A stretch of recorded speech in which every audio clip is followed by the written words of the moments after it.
Alright. Alright. So, yun na nga. Onyx PH still banning dito, Natalia. Meanwhile, Blacklist International will be removing the link. So, anong sa tingin nyo dito yung ano? I mean, Oh My Venus have a very good performance in regards with the Sicilian. Pero, hindi kasi worth iba ng isang Sicilian eh, no? Parang, technicality-wise, hindi siya, ano, I mean, marami kang pwedeng ilagay doon on specific, role. And, interesting, open na pala ngayon yung pinakabagong hero natin dito ha. It's the Popol and Koopa. What do you think about this, Prof B? Good ban para sa Blacklist International. Isa sa mag-micro ang Onyx PH in terms of positioning. So, aasahan na natin agad na kailangan tanggalin na yung mga yung tawag dito long range type hero plus the positioning kasi paano mo tatalunin yung dalawang hero na nasa harap mo mismo. Meron dyan si Cuba. Bago mo saluhin dun si Popo, kailangan mo muna daanan yung doggy wops niya, which is mahirap para sa side ng Blacklist International. Gusto ko yung doggy wops ha, pero going back dito sa Blacklist International, they were picking, etong Tamos na papansin ko sa mga ibang teams din, medyo priority pick nila to. Kumbaga, yung meta natin ngayon is how strong your offlaner is. Kasi lagi tayong naiiwan into the 1-3-1 rotation. So yung yung top and bottom lane natin, which is most of the time is solo, is something na mga hero na pipiliin mo na kayang mag-sustain ng matagal up until dumating yung kakampi nila during the rotations. Dito, Claude, on week number 4, isa to sa marksman na may pinakamagandang win rate. Nomad, what do you think dito sa pick ngayon ng Blacklist International? Gusto ko sana sabing Claude wins games, kaso gusto ko pa makita yung kung ano yung 4th and 5th pick ng Onyx PH. I mean, malaking bagay na may Kaja na pinick up yung Onyx PH para mahuli si Claude if ever mag-BMI siya papasok. Pero I don't think the Claude on its own would be effective. Thumbs is a great pickup sa offlane kasi pagdating sa team fights, ang laki ng sustain niya, lalo na pag nag-quarter and Inferno siya. Physical damage all throughout, kayang-kaya niyang i-bulldoze yung lineup ng Onyx PH pag nagkaroon siya ng opportunity may pag 1v1. Kumbaga parang may part na mamamain niya na lang pagka dahil sa damage potential. Prof B, gusto ko tanungin about this. Dito sa hero ng Onyx PH, medyo squishy yung lineup nila dito. Pero Blacklist International, would you think gagawin pa rin nila yung 4 mask na ginagawa nila na pina-funnel lahat kay Aqua yung gold, then iniiwanan nila, Riddler na alala ko, nag-support emblem siya on the Claw, the first ko na nakita on the MPL, correct me if I'm wrong, pero would you think that would be the same tactic or medyo may iniba sila dito dahil hindi naging maganda yung outcome nila against Sunsparks? Possible the same. Ang pinaka lang dyan is kailangan lang i-hold ng Blacklist International talaga yung Torre nila para mas ma-maximize ng Claude yung emblem niya para makaikot siya in terms of the jungle plus the laning. Ang pinaka dito is ang Onyx PH kasi, look at the far sa pick kasi, yan yung hindi mo mababasag yung Torre nila eh. Babaw niya using the Feather Earth Strike para lang ma-clear yung wave. Good clear potential tong Onyx PH, Kaja, tsaka Farsa, automatic every skill tapos agad. So iniiwasan lang nila na ma-push and counter go ang Onyx PH. All else fail sa sinasabi mo rito is they have a very good clear in terms of Farsa. Minion wave, madali nila ma-clear up until mag-online doon yung carry. And most likely, this is gonna be a wise hero. Nomad, medyo hindi tayo nakakita ng Kagura for the past weeks natin. Blacklist International, going back into meta, nasabi natin Esmeralda medyo nagbabalik sa meta natin on the previous week, even sa mga pro players na naglalaro.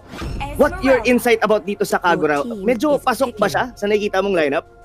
Semi-pasok, I guess. Kasi pwedeng pumasok si Kagura in the backlines gamit yung Rashu Umbrella Flea. Pagkapasok ngayon, go for the Yin Yang Overturn. And yung primary target lang naman na kailangan nila alalahanin dito is si Farsa kapag nag-feathered airstrike na siya or si Kari kapag nag-free hit siya sa backline. So yun yung trabaho ni Kagura dito. Na yun, kailangan makontra nila si Esmeralda once na nag-Falling Star Moon siya. So may sense na i-pick up nila si Kagura. Exactly. Pero I think the Kagura dito is like a utility hero since Edward might be using this one. Pero it's gonna be a quick one dito sa predictions natin. I'll start with you, Nomad. Nakita mo na yung lineup. Onyx PH, Blacklist International. Who would you pick dito on the very first game? Medyo mahirap pumili para sa akin pero I think pupusuan ko yung Blacklist dito. Blacklist International. Prof B, ikaw, kamusta naman sa'yo ang lineup ng dalawang team na to? I'll go for Onyx PH. Yung team composition na merong early, merong mid, up until to the late game. So sobrang balance na sa tingin ko once na makuha ng Onyx PH yung ganong step, maaaring manalo ang Onyx PH against Blacklist sa game 1. So maraming pros and cons dito yung ating mga panel, Nomad and Prof B. Pero ano nga kaya ang iniisip? Split din kaya ang decision ng ating mga caster dahil malupit yung tandem natin ngayon. Baymax and Midnight, take it away. Thank you very much sa ating panel host, Kiara Blue9. Siyempre, sa ating bigote tandem yan, Kia Nomad and Prof B, di ba? Yan, siyempre kami magiging caster sa inyo para sa laban na to. I am your friendly gaming companion, Baymax, at kasama ko dito, wala lang iba, Midnight. Hello guys, and alam mo Baymax, grabe yung grabe yung dinadala ng Blacklist International dito We are gonna be surprised with the Kagura pick. And alam mo sa totoo lang, gusto kong makita kung paano gagamitin, kung paano i-utilize ni Edward yung Kagura dito kasi pinag-uusapan natin kanina, I actually called the Esmeralda pick for Onyx PH. Sobrang danon para sa kanilang lineup. Unfortunately, nakita ng Blacklist International na pwede nilang i-disrupt yung yung tempo ng Onyx PH dito. I really like the Kagura against the Kaja and even the Esmeralda. Kahit pa hindi pa nila nakikita Esmeralda kasi may idea na sila And paired up with a Hellcurt, hindi pwedeng basta-basta kantiin ng Onyx PH because of the silence and at the same time yung burst damage. Nakakatakot to be honest yung lineup ng Blacklist International. Yes, no, yun din talaga ang isa sa kinagandahan ng skill setup ng isang Hellcourt, yung silence. Yun yung isa sa mga magiging dahilan feeling ko dito Kuya Midnight na masisira yung combo. Kumbaga tawagin na natin yung combo, yung boost ng skill dito ng Onyx PH. Ang ganda kasi ng follow-up ng Blacklist International. Even if may mahuli yung Onyx PH, yung follow-up, yung jump Blacklist International, sobrang nakakatakot pa rin. Just imagine Kaja needing to find his proper target tapos biglang may tatalo na Hellcurt. Blacklist International, they do have a fighting chance here in this game against Onyx PH. Yes, tama ka naman dyan, Kuya. Pero ngayon, let us go into the land of dawn. It is Onyx PH versus Blacklist International. And yan, siguro ngayon makikita na natin how would they utilize this kind of lineup coming from Blacklist International. Surprisingly, si Wise pa rin yung carry dito on the side of Onyx PH, even though they have the Esmeralda side lane. So nagpalit sila ng role. Wise will be playing the hyper carry and the Yakna naman will be using the mage on the Esmeralda. On the side of Blacklist again, pinag-uusapan natin kanina yung Kagura. It's on the hands of Edward. Typical na support mage, pero ito ibang klase Kagura. Kasi ito yung mage na hindi na natin nakikita. Well, nababan, pero hindi talaga natin malalas nakikita yan. Ngayon, sila ang makakakuha. I think first time na magagamit na mage support. Kagura dito, I'm not really sure, pero surprising lang kasi hindi ito talaga yung typical mage supports na nakikita natin. Yung Selena kasi naban kanina on the side of Onyx PH, which is actually a good call from them kasi counter din si Selena against heroes on the side of Onyx PH. Yes, tama man dyan. Talagang halata naman pinag-isipan maigay kung ano yung mga gagamitin nila rito. And kung titignan natin ngayon, Kuya Midnight, medyo nakakalamang yung Onyx PH natin dito in terms of yung pagkuha ng kanilang mga jungle camps kasi medyo mas mabilis sila. And that, yan na nga. Kaso mo pala, actually, ang nakakuha ng first blood dito is yung Blacklist International. Again, ito yung ito yung labang ng Blacklist International. Yung jump with the claws, with the Kagura, and with the Kufra. Ito yung big line nila yung Onyx PH. Look at the heroes of Onyx dito. They really depend on their positioning. The Cho, the Farsa, the Kaja, the Kari. Actually, lahat sila. Literal lahat sila. Nakadepende sa positioning. And kung may ganitong classic lineup ka on the side of Blacklist International na kayang biglain Onyx PH, suddenly tinatanggal mo yung aggression ng Onyx kasi kailangan nila isipin yung pwestuhan nila Nakita natin kanina si Oh My Venus, nag-step out lang ng konti, tinalo na ng kagad ng Flood tsaka ng Kufra. Tama ka nga dyan, Kuya Midnight. Pero ngayon, tignan mo naman, yung pinag-usapan kanina ng mga panelists natin na both of these teams talaga namang napakaganda ng pag-rotate sa mapa. Makikita natin, pareho sila ngayon na nakakuha ng outer lane turrets natin dito sa baba at sa taas nila. There you go. Revenge Judgment first on the side of Onyx PH. Nakakuha sila dito ng isang Hellcurt pero kakatahan pabalik ako with the BMI. He was able to take down the Kaja pero ito lalaban pa rin ang Onyx PH. Hindi pa tapos yung teamfight pero lumalaban din yung Kagura. The control is there. Ito na. The Yin Yang overtakes teamfight here for Blacklist International. The damage of Onyx PH is not enough para makalamang sila doon sa current na team fight. Wise kasi dito, alam naman natin, carry, hindi siya early game power spike. No, medyo mid-game pa siya maaasahan dito compared dito sa Claude natin na once magkaroon siya ng 10 stack ng Art of Thievery, talaga naman pwede na siya ipangbakbakan. Actually, majority nga ng majority ng damage ng Onyx PH galit pa kay may Venus eh. Kaya nakita natin ang bilis lang patayin ng Blacklist International yung mga heroes ng side ng Onyx. So kailangan mag-ingat ng Onyx dito. They need to find farm first. Kailangan ma-establish nila yung network lead against Blacklist International. Kaso ang nakakatakot dito, parating pa lang yung pinaka malakas na timing ng Blacklist. Once na mag-online na yung Hellcat dito on the hands of Riddler, that it is gonna be very scary for Onyx PH. Yes, and also dagdag ko lang doon sa about Blacklist International, no. During mid to late game pala, hindi lang si Claude and Hellcat yung magiging problem nila. Edward could also be a very big problem during the late game kasi alam naman natin ang power spike ng isang Kagura talaga namang sobrang sakit. Yes. Yan yung signature ng mga support mages eh. Parang apat yung core mo kasi essentially kapag umabot kayo ng late game, yung mage nakakapag-farm din. Lalo pag lumagpas na ng 12-minute mark. Remember guys, yung mask natin, pag lumagpas ng 12-minute mark, doon na nagsisimula yung distribution ng resources. Yung paneling, nawawala na yan. Lahat kayo nagkakaroon na ng gold. So eventually, yung mga mages nyo mag-i-scale din. So this is very scary for Onyx PH kasi pagdating ng late game, may Kagura pa silang iintindihin. Yes, right now makikita naman natin dito sa bot lane. Ako po, tatlo. Laban sa isa, Yak will try to run away from the blazing duet dito. With the damage. Ayan, nakakuha naman. Another kill coming from Blacklist International. Kuya Midnight killing spree ang isang Claude na naka-bounty. Paano nila ngayon yan mapipigilan? Alam mo, sa totoo lang, kailangan napakaganda ng setup ng Onyx PH dito eh. You need to utilize the lore on this show, yung flicker into the kick. Unfortunately, may kasi si Aqua dito eh, no? Naka-purify. So, ang only chance ng Onyx PH dito is to have the Kaja suppress the Claude with the Divine Judgment. Unfortunately, wala pa yung follow-up damage nila eh. Tapos nakakatakot pa rito kapag tumalon si Fuzakin, ma-silence lang siya ni Riddler and matalo na din siya. Then suddenly, -1 yung team fight. Then pwede lang mag-BMI palayo si Aqua. Yes, tama. So actually, yes, yun nga, yung napakalaking problema talaga dito nila is Riddler. And right now, kulang na kulang ang damage ng Onyx PH. Kaya medyo kailangan nila ibawi to. Via objectives, pushing, ganyan, para mapapagod. Pero oh my God, nahagaw pa dito, yung objective na sinasabi ko. Imbis na nakakuha, napakalinis naman ng flame shot doon ni paring Edward. I-remind ko lang kayo pero taga lang si Dexter dito nakahuli ng manok. Si Kaja, flicker out para makaligtas sila from the feathered airstrike of Miller with the kick! And finally, this Edward, so Onyx PH, they will find one. Pero wala nang pakialam si Edward, nakawan siya yung turtle, wala siyang pakialam.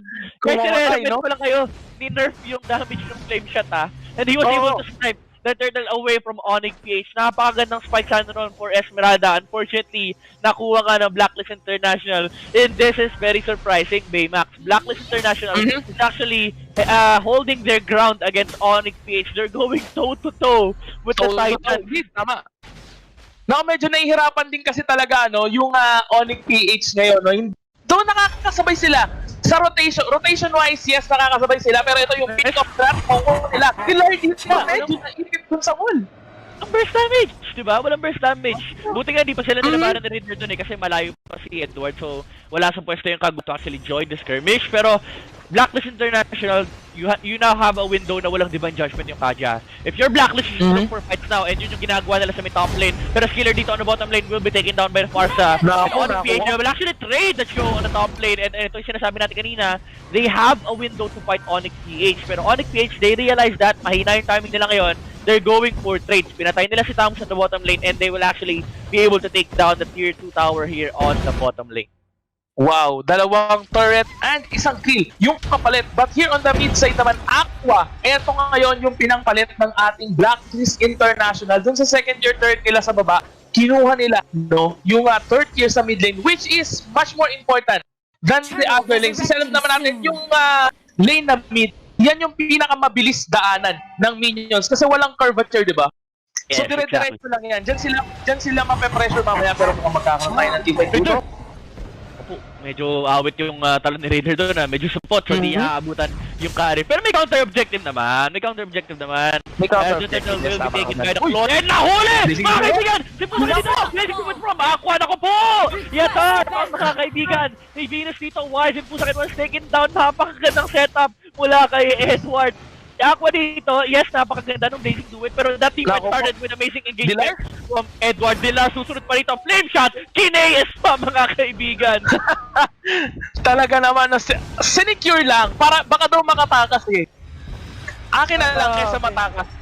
Sa matakas, sabi dito ni Edward, no? Pero Onyx PH is on the verge of losing, mga kaibigan. Medyo dehado sila ngayon compared kanina na sila pa yung may hawak ng lead. Pero ngayon makikita naman natin it's 3-8 in favor of Blacklist International. Pero magkakaroon yata tayo na yung fight dito. Holy Salmon coming from Esmeralda, pero Dexstar will fall down doon sa likod. Killer is trying to run away. Here comes the follow-up from Blacklist International. Ultimate coming from Farsa. Talaga namang mapapatakbo na lang dito yung ating Red Team. They're gonna be fine with that. Si Dexter lang yung nahuli on the Kufra. Pero ang ganda ng ang ganda ng engagement ng Blacklist International. Alam kasi nila na wala pang flicker at that time nung pinasok na Edward yung Kaja. At the same time, yung Divine Judgment, again, siya yung initiator dito for Onyx PH eh. So, ang ginagawa ni Edward is siya yung nang zone against the Kaja. Kasi hindi naman pwedeng hilahin yung Kagura. Kasi kapag hinila ni Kagura, wala na silang panghila kay Claude. So, the opening for Blacklist International is allowed by Edward. Etong taong to talagang nagbibigay ng window for Blacklist International to find good team fights against Onyx PH. And mind you, ginamit din yung Feather Dark Strike kanina kaya hindi na sila lumaban. Pero ngayon, Onyx PH, ito na yung timing nila. Meron silang Divine Judgment, may flicker both on Kaja and the Cho. So, they need to look for engagements now. Yes. They need to, I think, actually, kaya Midnight, no? They need to pick off dito yung Kagura natin. No? Kasi feeling ko lang kapag nawala yung Kagura, they will not have the hardship na during the team fights. Kasi dalawa na lang yung poproblemahin nila. But now, yung si Killer natin with the Tamus actually now has yung ating Queen Swings. Which is dagdag problema na naman para sa Team Onyx PH ngayon. Kasi once na lumiit ang buhay ng isang Tamus dito, mag-activate na yung Queen Swings na yan, sobrang kunat. No, especially with the activation ng Counter Inferno. So, medyo sayang nga eh. Sana naka-vengeance si Killer dito, no? But I understand the flicker. As much as possible, he wants to catch the Esmeralda and the carry out of position. Pero, ganda talaga nagawa ng Blacklist International. Sinabi mo kanina na kailangan mahuli ng Onyx PH si Edward dito noon na Kagura. Unfortunately, wala kasi silang way to do that eh. Even if Esmeralda jumps with a falling star mo, ang gagawin lang ni Kagura dito is aalis siya, gagamitin niya yung payong para maka-blink out. And ang pinakamasamang scenario dito for Onyx PH is kapag kinailangan na nilang gamitin yung Divine Judgment on Edward, mind you, support lang yung pinapakay nila. Support lang yun. And yung Divine Judgment kasi naka-reserve yan for the Claude. So if you use all your spell, if you exhaust all your resources just to take down the support ng Blacklist International, even though yun yung nagiging main team fight initiator ng Blacklist, no, suddenly you're giving a free game to the Claude kasi wala nang panghuli. Yung Feathered Airstrike, ang hirap patamaan niya sa Claude, especially with 10 stacks on Art of Thievery, kaya Aqua. At the same time, magbi-BMI lang siya palayo. Wala silang way talaga to hold the Claude down. So kailangan talaga nilang gamitin yung resources nila to take down Aqua. As much as possible, find isolated skirmishes. Pag sinabi kong isolated skirmishes, hanapin mo yung mga times na naghihiwa-hiwala yung Blacklist International. Pero for the past minutes, hindi natin nakikita yun eh. Actually, si Killer nga lang yung umihiwalay sa kanila eh. Kasi he understands na ang situation nila is kailangan may magamit na skill from Onyx PH. Yung ginagawa niya, umihiwalay siya. So kapag may nabuhos na skill sa kanya or kapag sa kanya napunta yung Onyx PH, may play na nagagawa yung Blacklist International. Yes, tsaka naman talaga magpa-follow up dito yung Blacklist International. No? Pero the problem about dun nga pala, no, sa pag-pick off nyo, kung sakaling si Killer nga lang yung nag-iisa, tandaan mo na natin actually na may pakpak na eh. Meron siyang Queen Swings eh. Mahirap na rin siyang pick off eh. So kaya pala talagang napakalaki na problema ngayon dito ng Onyx PH. Imagine, itong lineup ng Blacklist International, they will just continue to scale. And ayan, may immortality na si Dexstar. I'm actually curious kung mag-immortality din si Killer after the Queen Swings. Pero Aqua now has the Endless Battle. Curious ako kung anong unang binili niyang item, Demon Hunter Sword ata. Or, yes, I think most probably mayroon. Naka-DHS siya, then Endless Battle. Siguro, I think for me, yung item build up the Aqua dito, no, after the Endless Battle, you should go for Immortality as well. Para kahit mahuli man siya ni Kaja, he has a second round. So, kapag meron kang second round against the lineup ng Onyx PH, kasi full committal to eh. Full committal yung lineup ng Onyx PH dito. If you have exhausted everything, tapos buhay pa yung Claude with the Immortality, ang hirap patay niya. There go, meron na siyang biniling dito, no, components ng item. I'm not entirely sure kung Queen Swings or Immortality, pero sobrang yaman pala ni Aqua, no? May Endless Battle, may Golden Staff, may Demon Hunter Sword pa. Actually, almost lock item na dito yung Claude natin kaya Midnight, no? Kung makikita mo naman, I think, possibly, Queen's Wings yung pwede niyang buuin dito. Kasi, alam naman natin, Claude, when using his ultimate, talaga namang marami siyang tinatamaan. So, he might utilize the life steal give swing when he's very low in the team fights. Ang problem mo kasi dito is kapag na-burst ka ni Kaja at ni Esmeralda, no? Pero both of the items will do the same thing. The Queen Wing and Immortality will allow him to survive Riddler, popping the ultimate, pero wala siyang nahuling, wala siyang makikitang possible engagement dito against Onyx PH. Pero the first tower has been taken down on their base. Onyx PH, kinakabahan na sila dito. They're the number 1 team, pero Blacklist International, pinapayuko nila ang Onyx. Yes, actually hindi natin inaasahan na ganito kaganda ngayon ang ipapakita ng Blacklist International because yung huling matchup nila last week actually is a defeat coming from yung ating Sunshine. Oh my God! Pero ultimate coming from Dexter dito, follow-up free from the Claude, double kill from Edward. Kita mo naman, Edward here dealing the damage instead of Claude. Wala pa tayong Blazing Duet yan. But 2 kills taken. Blazing Duet inactivated dito by Aqua. Dexter still going in kahit wala na siyang buhay. Claude on the free hit dito trying to end the game. Hellgurt with last hit. The Stingers doon sa top lane. Pero Blacklist International now trying to end the game. Dito kayo Midnight. Dexter still being aggressive wise. The Phantom Steph but is not enough to defend their homeland against Blacklist International. Gusto ko lang sabihin yung huling push, walang minions, pero sabi ng Blacklist International, we have a game 2! We have a game 2! Sinigure na. Kita mo yung talon ni Dexter? Alam mo, sa totoo lang Onyx PH kita nila yun, pero they didn't believe na kaya silang i-wipe ng Blacklist International ng ganong kabilis. Pero sabay na sabay kasi yung pasok eh. Sabay na sabay yung pasok ni Derek ni Edward. And yes, ito re-real talking kita, Bex. Kahit MVP si Aqua dito in this game, I would give this one to Edward. This Kagura allowed everything Blacklist International to be better. Para sila naglalaro dito sa langit eh. And si Edward yung nasa ilalim binubuhat ng Blacklist International. Sabi. And actually naman, halata naman eh. Kasi most of the time that we're talking about how Edward is the one carrying the team dito. Especially siya yung nag-i-engage instead of Dexter, di ba? Most of the time, Edward talaga nag-i-engage. Goodness. Alam mo yung ang problema kasi ng Kagura most of the time is the lack of damage. Pero kung overwhelming naman yung damage mo in the form of Claude and Hellgurt, no, hindi mo na kailangan intindihin yun tapos may tamos ka pa.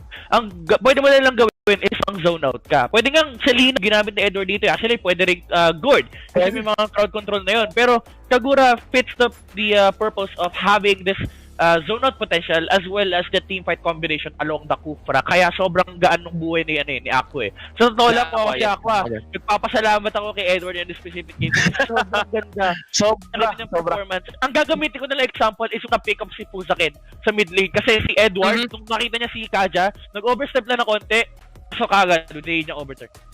Yeah, that was during the early match. Diba, kakaumpisa pa lang nanalos. Pero guys, syempre, mas marami pa rin masasabing maganda kaysa sa amin dalawa ditong casters, yung mga nagpopogi ang panels natin. Kaya Kuya Rob Luna, take it away. Isa lang, Midnight and Baymax, pero yun na nga, hindi lang ako siguro yung nagulat in terms of that game kasi Onyx PH on the winning streak and ganun lang sila. Kumbaga all throughout the game, ang bagal ng progression hanggang mag-mid game. So, what actually happened with that? Let's start with you, Prof. B. Anong nangyari sa laban na yun? Hindi nila nakuha early game. That's it. Yun lang yung pinaka doon, point ko. Kasi having that lineup na kailangan makapitalize mo early, later on mag-scale up yung mga kailangan mo alagaan, which is hindi ko nakita ni minsan doon sa part ng larong doon. Every time na they're trying to go in, binabangga ng Blacklist International, which is kasama pa doon si Aqua na dumadamage. So mas na-maximize nila doon yung galawan ni Aqua plus yung sinasabi nga kanina dito ni Nomad, yung Kagura. Ang hirap hulihin. The wax in, wax out lang siya doon eh. Totoo. Ladies and gentlemen, this is the Smart Game highlights nung first match Onyx PH Blacklist International. Kung kami nagulat dito, but gusto ko rin pasalamatan dito, Edward, the Golden Boy himself, dito sa Blacklist using the Kagura. I mean, the difference in between dito with him and Oh My Venus is about damage eh. Damage, kasi, yes. definitely Lightning parehas sila ng going ng item nila dito. Lightning Transion, Clap of Destiny. The only difference, inuna ni Edward yung Lightning compare naman kay Oh My Venus na pinili niya maging going to defensive. Is it safe to say, but before anything else, Aqua will still gonna be our smart match MVP, pero gaya ng sabi ng ating mga casters, they would give it for Edward. What do you think about that, Nomad?